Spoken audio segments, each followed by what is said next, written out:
Marble land Tirur Changaramkulam. മലപ്പുറത്തിന് അടുത്ത പുതുവർഷ സമ്മാനമായി ദേശീയപാത തുറന്നു കൊടുക്കുമെന്ന് മന്ത്രി PM മുഹമ്മദ് റിയാസ്. പ്രവൃത്തി പൂർത്തിയാക്കുന്ന മുറയ്ക്ക് ഓരോ സ്ട്രക്ചറും ഗതാഗതത്തിന് തുറന്നു കൊടുക്കുമെന്നും മന്ത്രി പറഞ്ഞു. മലപ്പുറം ജില്ലയിലെ ദേശീയപാത നിർമ്മാണ പ്രവൃത്തികളുടെ പുരോഗതി വിലയിരുത്തിയ ശേഷം സംസാരിക്കുകയായിരുന്നു മന്ത്രി. കോഴിക്കോട്, മലപ്പുറം, തൃശൂർ എന്നീ 3 ജില്ലകളിലെ ദേശീയപാത നിർമ്മാണ പ്രവൃത്തികളുടെ പുരോഗതി വിലയിരുത്തുന്നതിനായാണ് പൊതുമരാമത്ത് മന്ത്രി PM മുഹമ്മദ് റിയാസ് എത്തിയത്. മലപ്പുറം ജില്ലയിൽ പാണമ്പ്ര വളവിലാണ് മന്ത്രി ആദ്യം എത്തിയത്.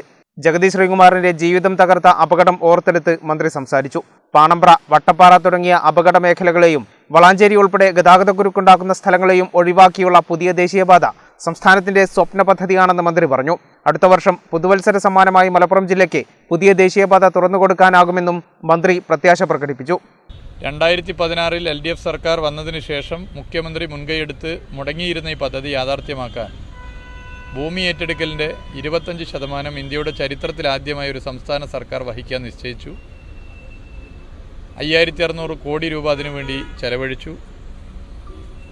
ഈ മലപ്പുറം ജില്ലയിൽ 2 സ്ട്രെച്ചുകളുടെ പ്രവൃത്തി, ഒന്ന് രാമനാട്ടുകര മുതൽ വളാഞ്ചേരി ബൈപ്പാസ്, വളാഞ്ചേരി ബൈപ്പാസ് മുതൽ കാപ്പിരിക്കാട്, ആദ്യത്തേത് 40 കിലോമീറ്ററും രണ്ടാമത്തേത് 37 കിലോമീറ്ററും 2025 ജനങ്ങൾക്ക് സമർപ്പിക്കാനാകും എന്നുള്ളതാണ് പൊതുവെ ഓരോ കേന്ദ്രത്തിലും വന്ന് പരിശോധിക്കുമ്പോൾ കാണാൻ വേണ്ടി സാധിക്കുന്നത്. എല്ലാ മാസവും വിവിധ യോഗങ്ങൾ ഇതുമായി ബന്ധപ്പെട്ട് ഞങ്ങൾ നടത്താറുണ്ട്. ദേശീയപാത അതോറിറ്റി ഞങ്ങളും ബായി പോലെ ചേർന്ന് നിന്നുകൊണ്ടാണ് ഈ പ്രവൃത്തി നടത്തുന്നത്.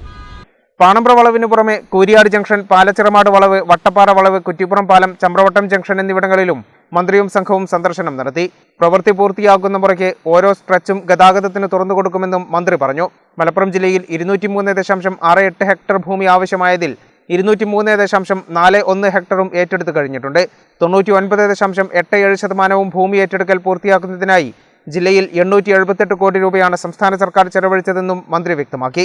MLA-മാരായ PK Kunhalikutty, doctor KT Jaleel, പൊതുമരാമത്ത് വകുപ്പ് സെക്രട്ടറി K ബിജു, ജില്ലാ collector VR Vinod, sub collector Sachin Kumar Yadav, ദേശീയപാത authority project director Anshul Sharma, regional officer BL Meena, സംസ്ഥാന പൊതുമരാമത്ത് വകുപ്പ് ഉദ്യോഗസ്ഥർ എന്നിവരും മന്ത്രിക്കൊപ്പമുണ്ടായിരുന്നു.